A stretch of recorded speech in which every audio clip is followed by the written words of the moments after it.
Chef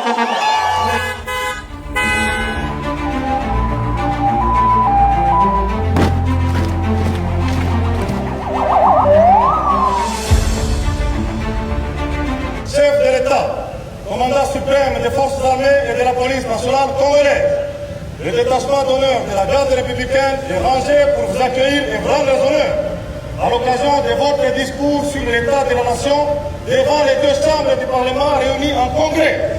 Je vous invite à passer les troupes en revue.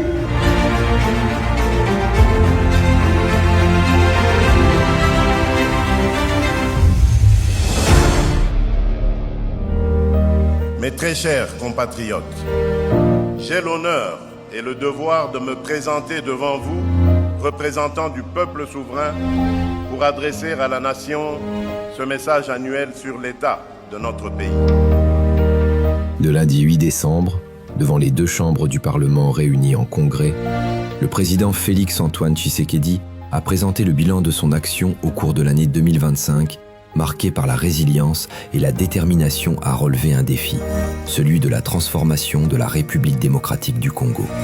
Le président congolais a dressé un bilan des 6 engagements qu'il avait pris solennellement devant le peuple, à savoir bâtir une économie forte et créatrice d'emplois.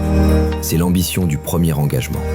Aujourd'hui, la République transforme ses terres en moteur de croissance. En 2025, nous avons franchi un cap décisif avec le lancement, le 28 août, de la campagne agricole 2025-2026, placée sous le signe de la souveraineté alimentaire.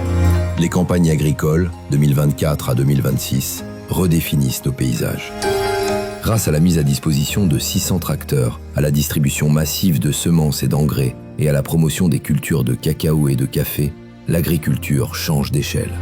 Pour la première fois, plus de 100 000 agriculteurs bénéficient d'une assurance agricole, tandis que des pôles avicoles modernes s'installent dans 8 villes stratégiques du pays. Mais pour que cette richesse circule, le désenclavement est une priorité absolue. 8000 km de routes de desserte agricole sont déjà entretenues, marquant le début d'un vaste projet de réhabilitation de 38 000 km de routes nationales. Les grands chantiers prennent vie. Le port en eau profonde de Banana sort de terre, la ligne ferroviaire Matadi-Kinshasa retrouve son souffle et nos voies fluviales sont à nouveau balisées. Dans le ciel, l'arrivée d'Air Congo et son plan d'expansion redonnent des ailes à la mobilité nationale. Cette transformation repose sur une énergie puissante. La mission 300 porte ses fruits. L'électrification progresse pour atteindre 21,5%. Un élan soutenu par la mise en service du groupe G25 d'Inga 2, injectant 193 MW supplémentaires sur le réseau, alors que le lancement du groupe G24 promet déjà de renforcer cette indépendance énergétique. Protéger le foyer et renforcer le pouvoir d'achat de chaque citoyen, c'est l'objectif central de l'engagement 2. En cette année 2025, les indicateurs macroéconomiques témoignent d'une stabilisation historique. Malgré l'aggravation de la situation sécuritaire à l'Est, notre pays a fait preuve d'une résilience macroéconomique remarquable. L'inflation a été drastiquement freinée pour atteindre environ 2,5% en octobre dernier. Le franc congolais reprend de sa force, avec une appréciation de 29%, tandis que nos réserves de change s'élèvent désormais à 7,4 milliards de dollars. Portée par une croissance estimée à 5,6%, l'économie nationale respire à nouveau. Sur le terrain, la lutte contre la vie chère se traduit par des actions concrètes. La suppression de la subvention pétrolière aux sociétés minières a permis une baisse directe des prix du carburant à la pompe. Dans le Grand Katanga, le prix du sac de maïs amorce sa descente, tandis que l'application Talo devient le nouveau bouclier des consommateurs pour le contrôle des prix en temps réel. Enfin, la dignité de ceux qui servent l'État est au cœur des réformes. Les soldes des militaires et des policiers ont été doublés, marquant une reconnaissance historique de leur engagement. Cet effort social s'accompagne de l'intégration de 2500 magistrats à la paix publique et de l'extension du régime de sécurité sociale de la Caisse nationale de sécurité sociale des agents publics de l'État, CNSSAP, à 1 700 000 agents publics, militaires et policiers. Garantir la paix et protéger l'intégrité du territoire, l'engagement 3, marque une étape décisive dans la refonte de notre architecture de sécurité. Nous avons engagé une gouvernance sécuritaire de proximité fondée sur l'écoute des populations et la responsabilisation des autorités locales. Les forces de défense connaissent une montée en puissance sans précédent. À travers une réorganisation profonde des commandements militaires, un renforcement des services de renseignement et une lutte implacable contre la contrebande, l'État réaffirme son autorité sur chaque mètre carré du pays.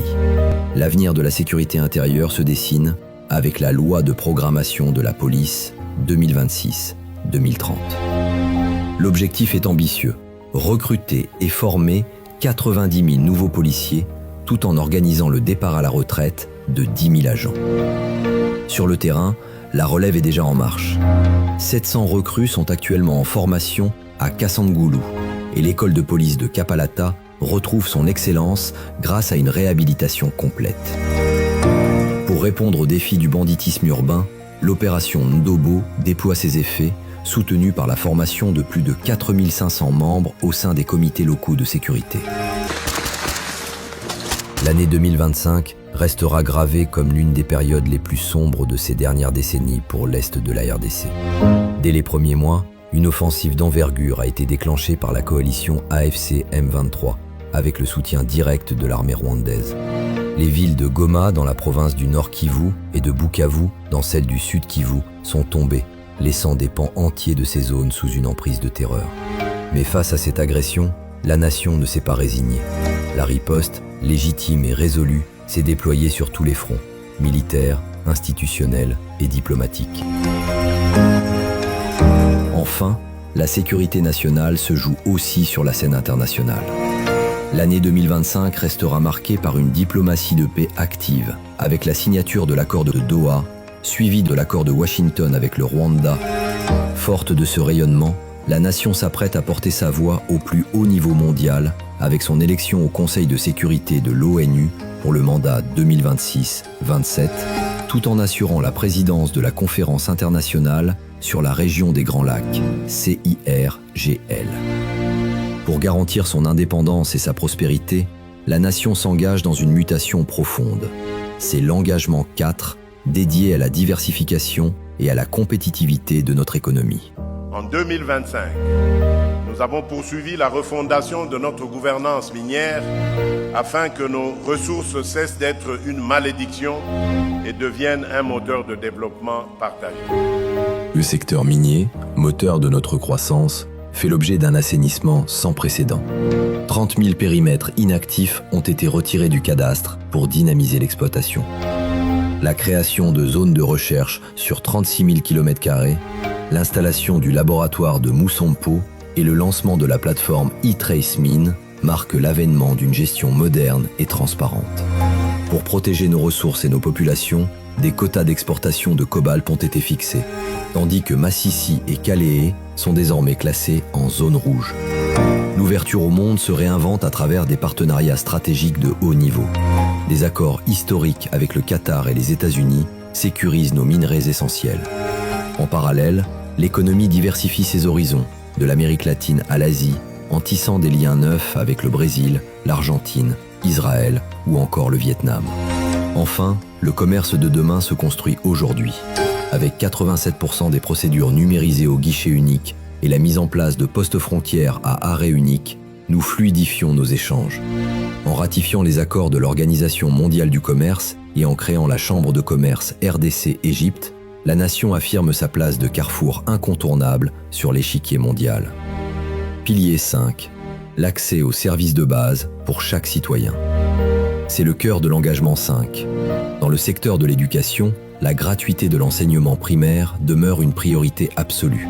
Parallèlement, l'État renforce le cadre judiciaire avec l'intégration de 2500 magistrats à la paix publique, tout en honorant ses engagements sociaux par l'apurement des accords de Bibois pour l'enseignement supérieur.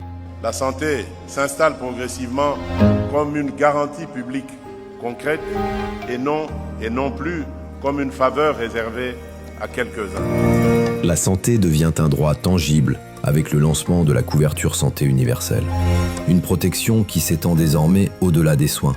Un nouveau régime de sécurité sociale couvre 1 700 000 agents publics, militaires et policiers, fondé sur une solidarité partagée.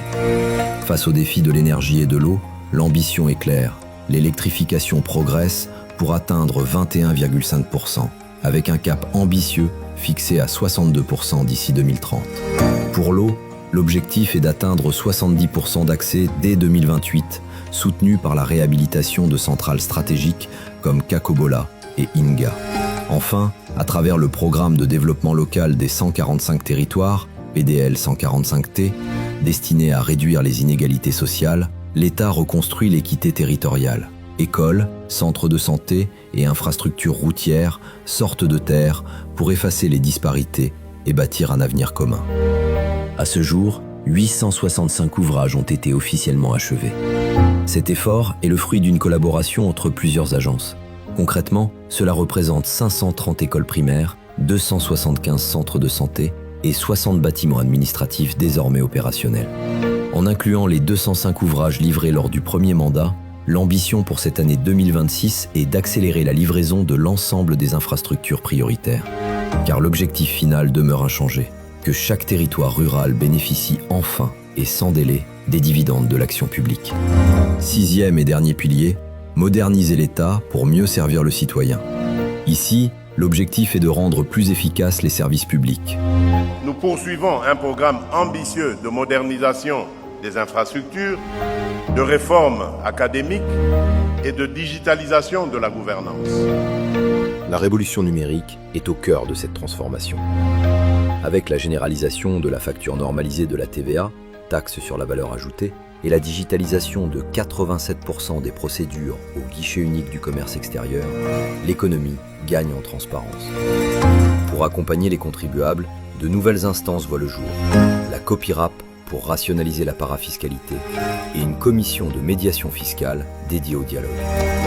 Une étape historique est également franchie pour l'identité des citoyens.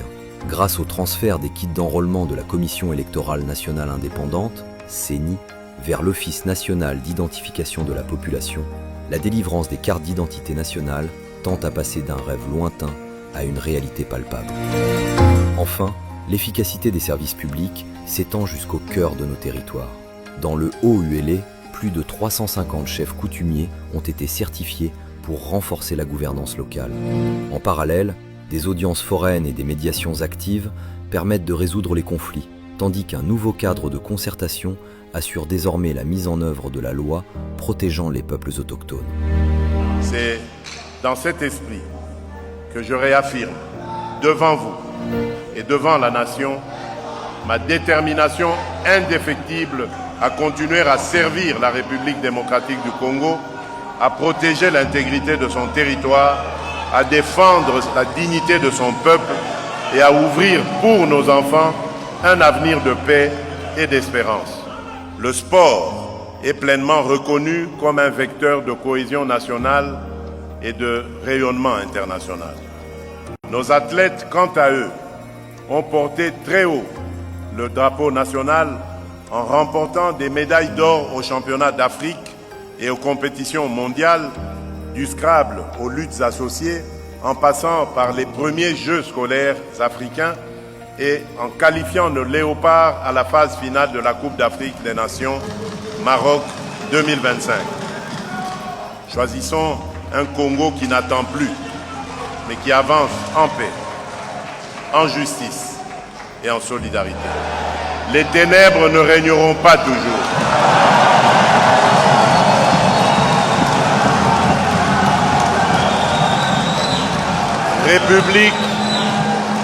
République démocratique du Congo, lève-toi et sois éclairé, car la lumière arrive.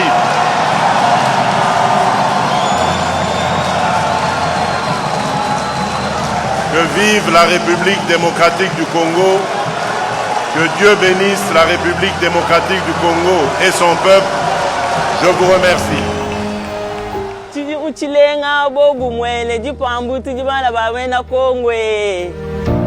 Bana Congo, mais souhaitez bien bonne année kitoko samna 2026. Vraiment félicitations samna ben. Vous l'ayez pas 2026. Qui vous calquez ce bête auquel les Congolais. Bonne année 2026. Sisi wote tuko pamoja wa Kongoman. Bonne année 2026 na bomoko na lokumu tozaba Congolais.